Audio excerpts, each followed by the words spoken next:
Hello बच्चों, welcome back to my channel. हमने last lecture में रोटेशनल डायनेमिक्स स्टार्ट किया था। रोटेशनल डायनेमिक्स का जो फर्स्ट पार्ट था सर्कुलर मोशन, हमने वो उसके कुछ टॉपिक्स देखे थे, बहुत बेसिक टॉपिक्स देखे थे।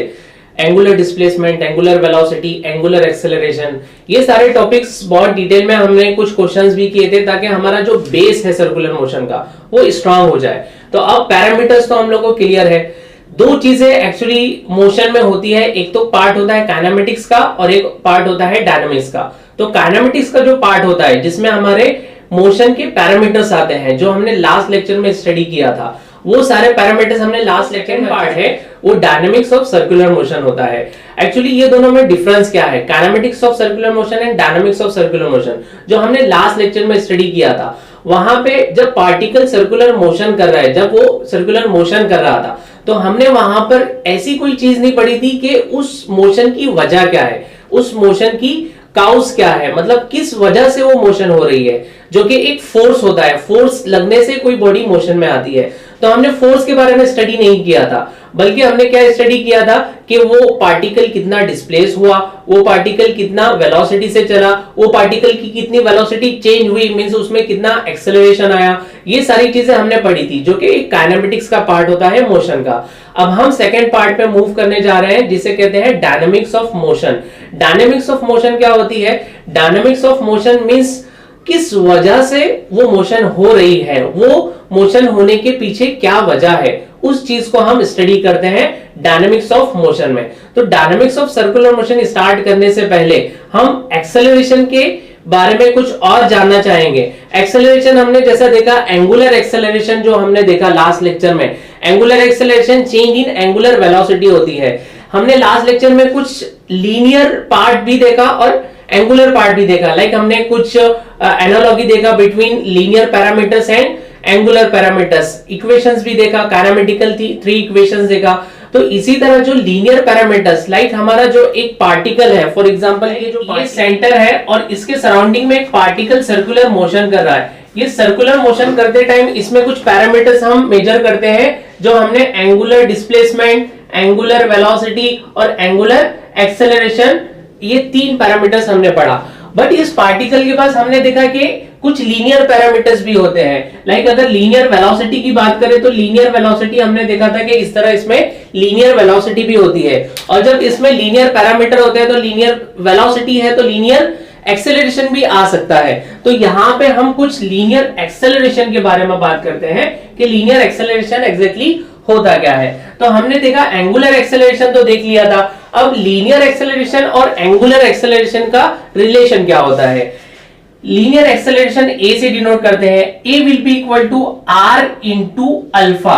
ये हमारा relation between linear acceleration and angular acceleration के बीच में होता क्या है। हमने एक कैरेक्टरिस्टिक पढ़ा था, हमने एक सर्कुलर मोशन की कैरेक्टरिस्टिक पढ़ा था, it is an accelerated motion. अगर ये यूनिफॉर्म सर्कुलर मोशन भी है फिर भी हम इसे एक्सेलरेटेड मोशन कहते हैं। वो किस लिए कहते हैं? वो इसलिए कहते हैं क्योंकि अगर इसके पास ओमेगा जो एंगुलर वेलोसिटी है, अगर ये कांस्टेंट भी है फिर भी ये एक एक्सेलरेटेड मोशन है। क्यों?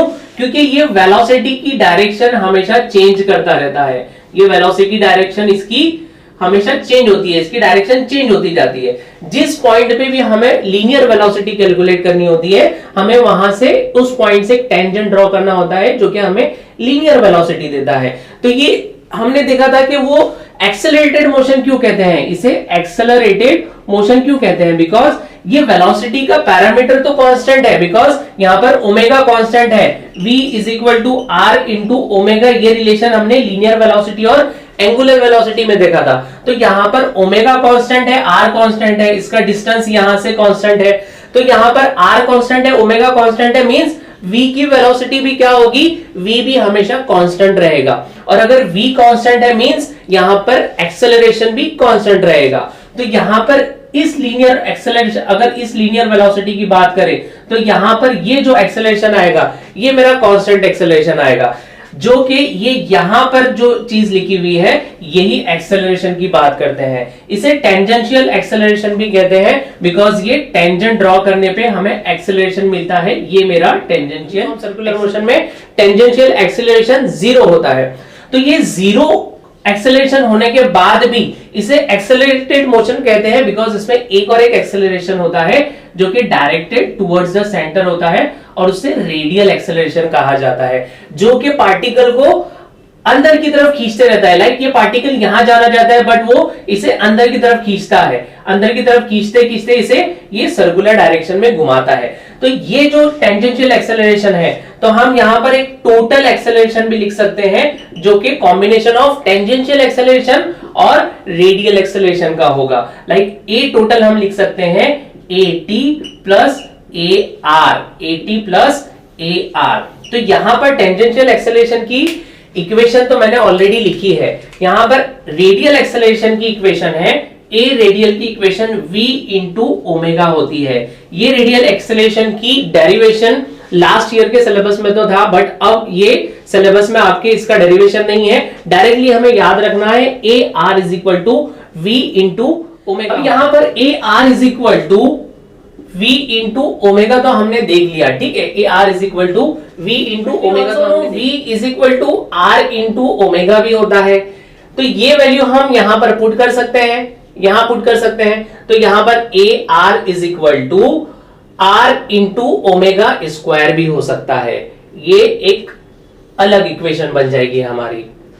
अब यहां से v is equal to r into omega, omega भी लिख सकते हैं हम v अपॉन r, ये भी एक इक्वेशन बन सकती है। अगर ये वैल्यू यहां पर पुट कर दें तो क्या हो जाएगा, A R is equal to V into V upon R, that will be equal to V square upon R. तो ए आर की और एक इक्वेशन हम लिख सकते हैं V square upon R, small R, ठीक है। तो ये रेडियल एक्सेलरेशन की कुछ इक्वेशन है जो हमें अभी यूज करनी है आगे के पार्ट में। ये एक इक्वेशन है, ये एक इक्वेशन है और ये एक इक्वेशन है, ठीक है। अकॉर्डिंग टू द सिचुएशन हम तीनों में से कोई भी इक्वेशन यूज कर सकते हैं, तीनों भी सेम इक्वेशन है।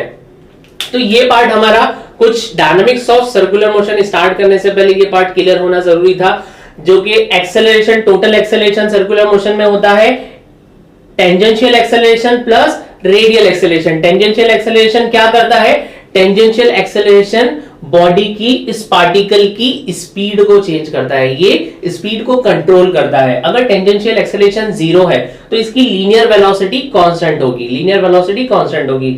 और रेडियल एक्सेलरेशन क्या करता है, रेडियल एक्सेलरेशन इस बॉडी की डायरेक्शन को चेंज करता है, रेडियल एक्सेलरेशन इस बॉडी की डायरेक्शन को चेंज करता है। तो दो एक्सेलरेशन होते हैं हमारे पास सर्कुलर मोशन में, टेंजेंशियल है रेडियल के, दोनों के पार्ट अलग है। अगर टेंजेंशियल एक्सेलरेशन की बात करें तो ये बॉडी की स्पीड को चेंज करता है, और रेडियल एक्सेलरेशन की बात करें तो ये बॉडी की डायरेक्शन को चेंज करता है, ठीक है।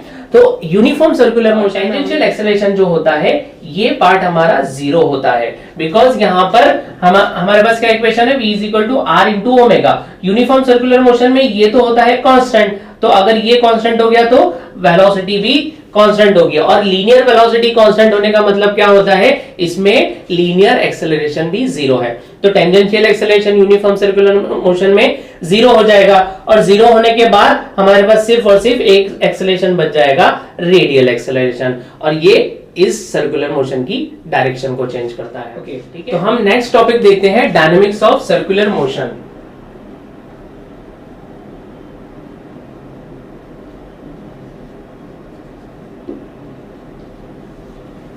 तो अभी थोड़ी देर पहले हमने बात किया कि डायनामिक्स का मतलब क्या होता है। डायनामिक्स का मतलब क्या होता है, मोशन का डायनामिक्स मींस जब बॉडी चल रही है, किस वजह से चल रही है। काउज ऑफ मोशन की स्टडी करते हैं हम डायनामिक्स में। तो काउज ऑफ मोशन क्या होता है, बॉडी कब मोशन में आती है, जब उस पे कोई फोर्स लगता है। मोशन में हम जो दो फोर्सेस की स्टडी करने वाले हैं, फर्स्ट है centripetal force, centripetal force.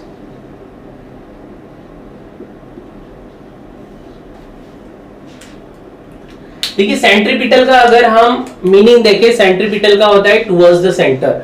Centripetal का मतलब क्या होता है, टुवर्ड्स द सेंटर। तो जो फोर्स सेंटर की तरफ लग रहा है वो सेंट्रीपिटल फोर्स है, ठीक है।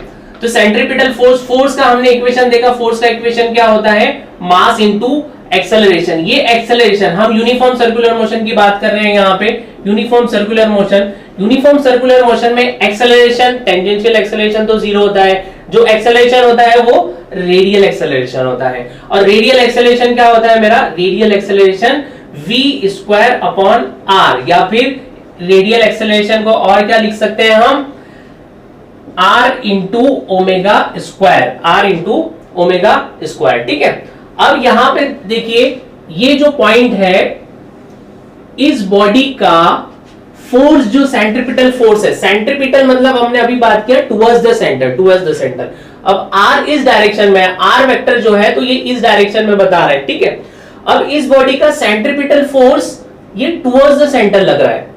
सेंट्रीपिटल फोर्स किस डायरेक्शन में लग रहा है, this is towards the centre, इसका डायरेक्शन इस तरफ है, ये सेंटर की तरफ खींच रहा है बॉडी को। ये फोर्स क्या कर रहा है, सेंटर की तरफ खींच रहा है ना। एक्सेलरेशन, रेडियल एक्सेलरेशन हमने क्या पढ़ा कि ये क्या करता है, डायरेक्शन को चेंज करता है। कैसा डायरेक्शन को चेंज करता है, ये बॉडी यहां जाना चाहती है, ये बॉडी यहां जाना चाहती है, तो ये इसको पकड़ के अंदर की तरफ खींचता है। ठीक है, तो ये पकड़ के अंदर की तरफ खींच रहा है, मतलब इसका डायरेक्शन ऑब्वियसली अंदर की तरफ आएगा। तो ये अंदर की तरफ डायरेक्शन होने की वजह से, बिकॉज इसका आर एक्सेलरेशन का डायरेक्शन अपोजिट साइड में है, तो इसका साइन नेगेटिव होगा, इसका साइन नेगेटिव होगा। ठीक है, तो इसी तरह अगर हम सेंट्रीपिटल फोर्स लिखना चाहे तो सेंट्रीपिटल फोर्स की इक्वेशन क्या हो जाएगी, mass into acceleration means minus mv square upon r। या फिर सेंट्रीपिटल फोर्स को हम और कैसे लिख सकते हैं, m into r into omega square. तो ये दो इक्वेशन निकल के आई है हमारी सेंट्रीपिटल फोर्स के लिए। ये फोर्स कैसा होता है, it is directed towards the, it is force acting on the body and directed towards the centre, ये सेंटर की तरफ बॉडी को खींचता है। ठीक है,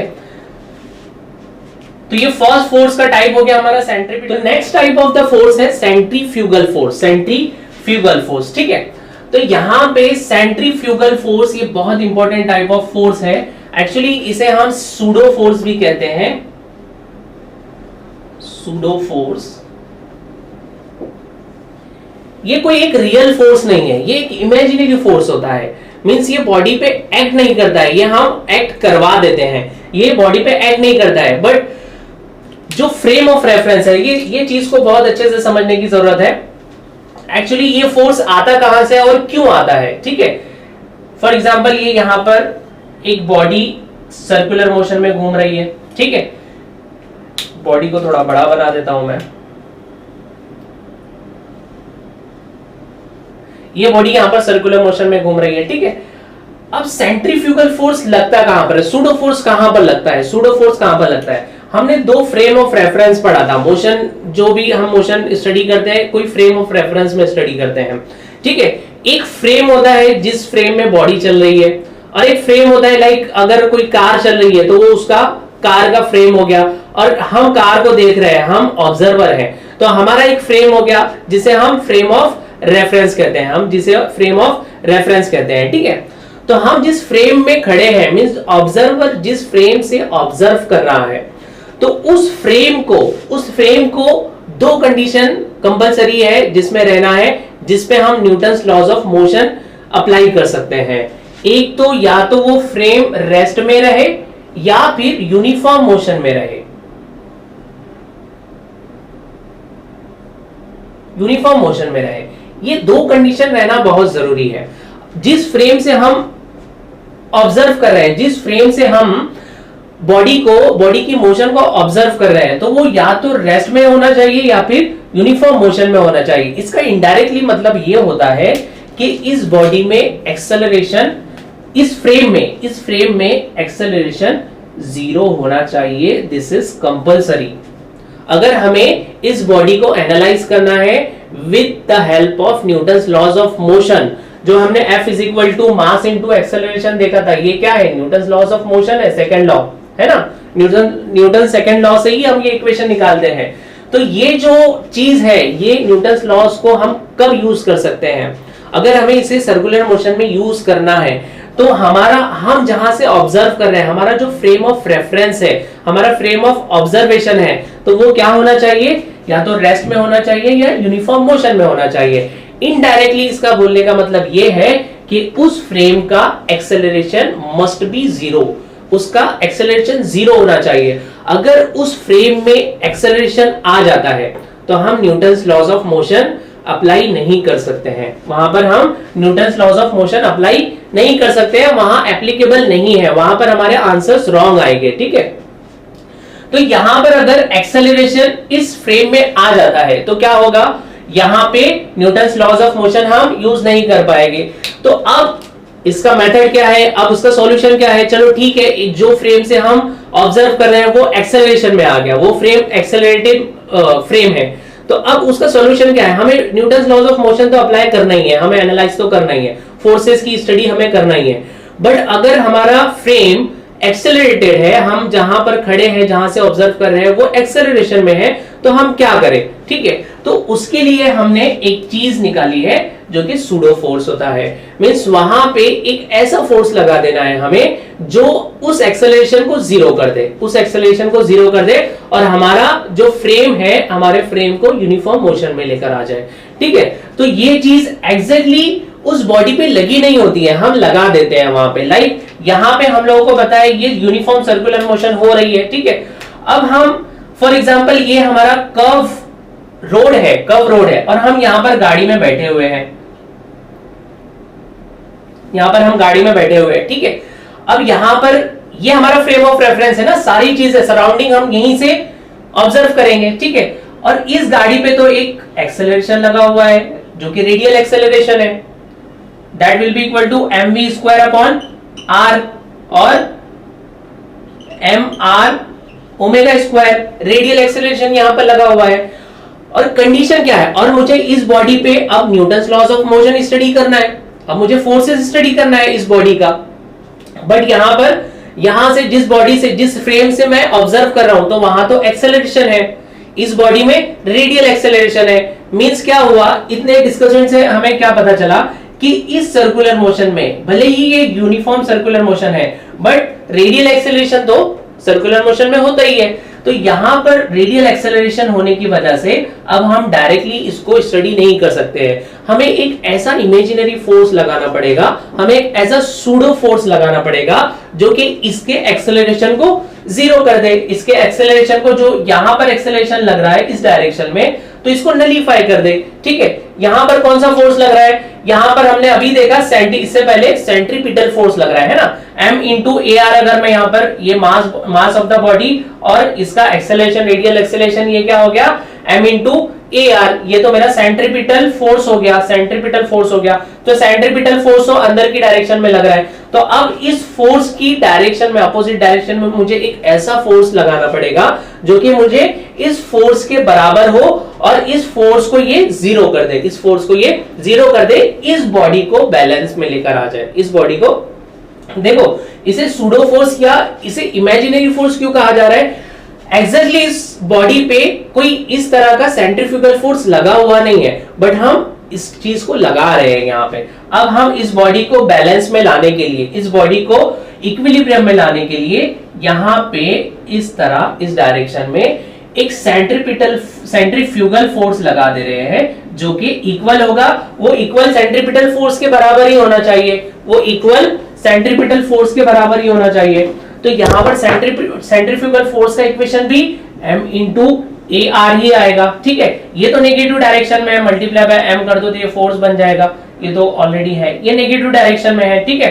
तो यहाँ पे नहीं, ये यहाँ पे m v स्क्वायर तो हमने ऑलरेडी लिखा है, ठीक है। तो यहाँ पे centripetal force, centrifugal force m into A R, that will be equal to positive mv square upon r, और that is equal to positive mr into omega square, mr into omega square. तो ये हमारा centrifugal force है, ये एक imaginary force है, ये एक सूडो फोर्स है। सूडो फोर्स क्यों कहते हैं इसे, बिकॉज ये एक इमेजिनरी फोर्स है, ये बॉडी पे लग नहीं रहा है, ये हम लगा रहे हैं। क्यों लगा रहे हैं, ताकि हम इस बॉडी के फोर्सेस को स्टडी कर पाए with the help of Newton's laws of motion. और न्यूटन्स लॉज ऑफ मोशन किसी बॉडी पे लगाने के लिए जरूरी है उस बॉडी का एक्सेलरेशन जीरो रहेगी, वो बॉडी या तो रेस्ट में रहे या फिर यूनिफॉर्म मोशन में रहे, ठीक है।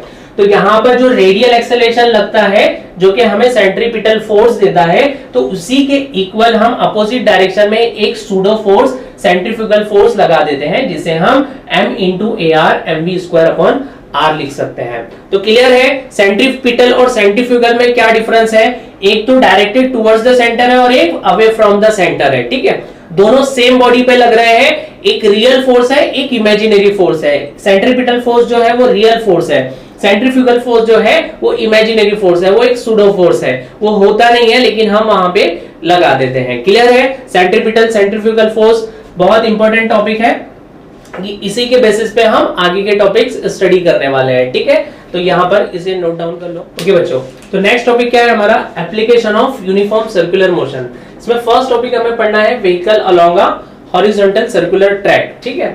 तो यहाँ पर हमारे पास एक ट्रैक है सर्कुलर डायरेक्शन में,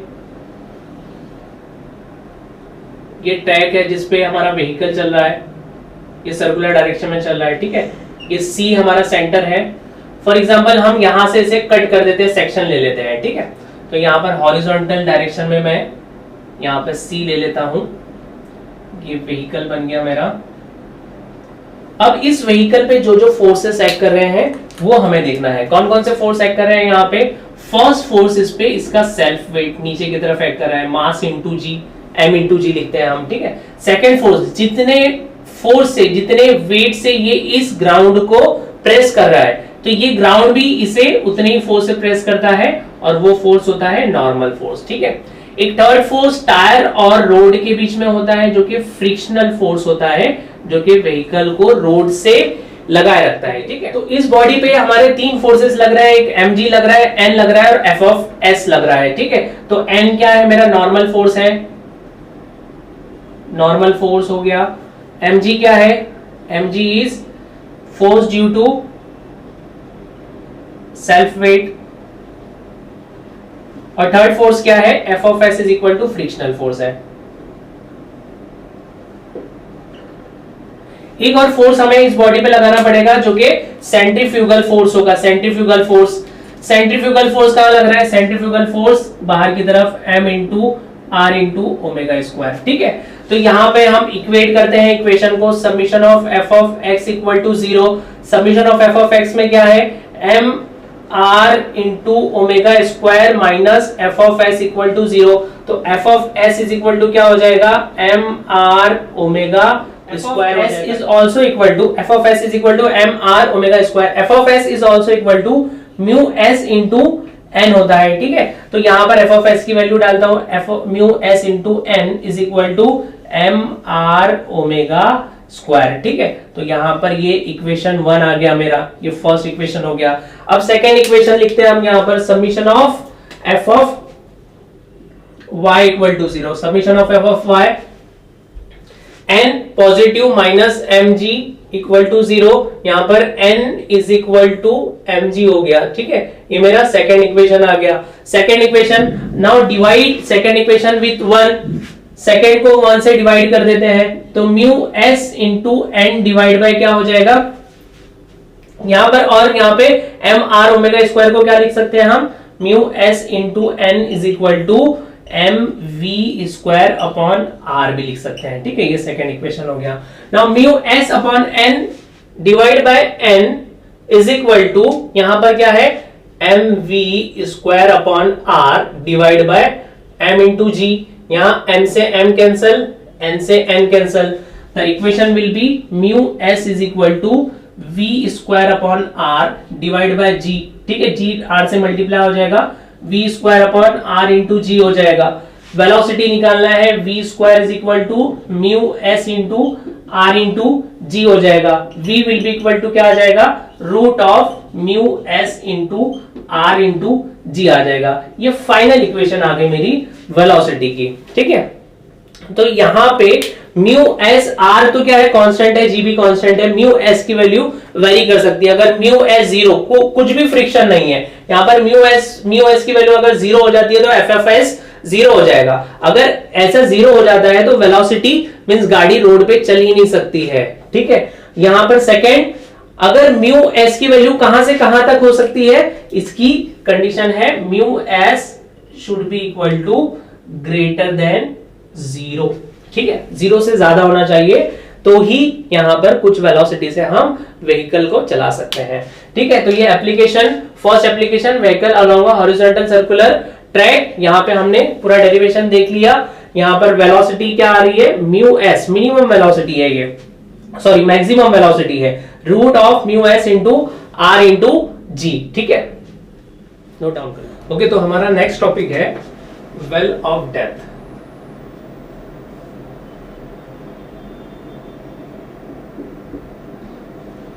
तो मौत का कुआं, ये हम लोगों ने बचपन से देखा है कि हम सर्कस में जाते हैं, कोई मेले में जाते हैं तो मौत का कुआं हमने देखा है ना। आज इसकी पढ़ाई भी कर लेते हैं, ये एग्जैक्टली होता क्या है और ये वर्क कैसा करता है। ठीक है,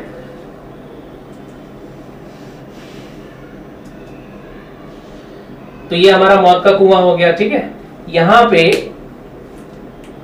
बाइकर्स जो होते हैं, बाइकर्स ये इस तरह घूमते हैं, बाइकर्स इस मौत के कुएं में वेल ऑफ डेथ में इस तरह घूमते हैं। तो हम एग्जांपल ले लेते हैं, यहाँ पर एक बाइकर्स है, ठीक है, ये घूम रहा है।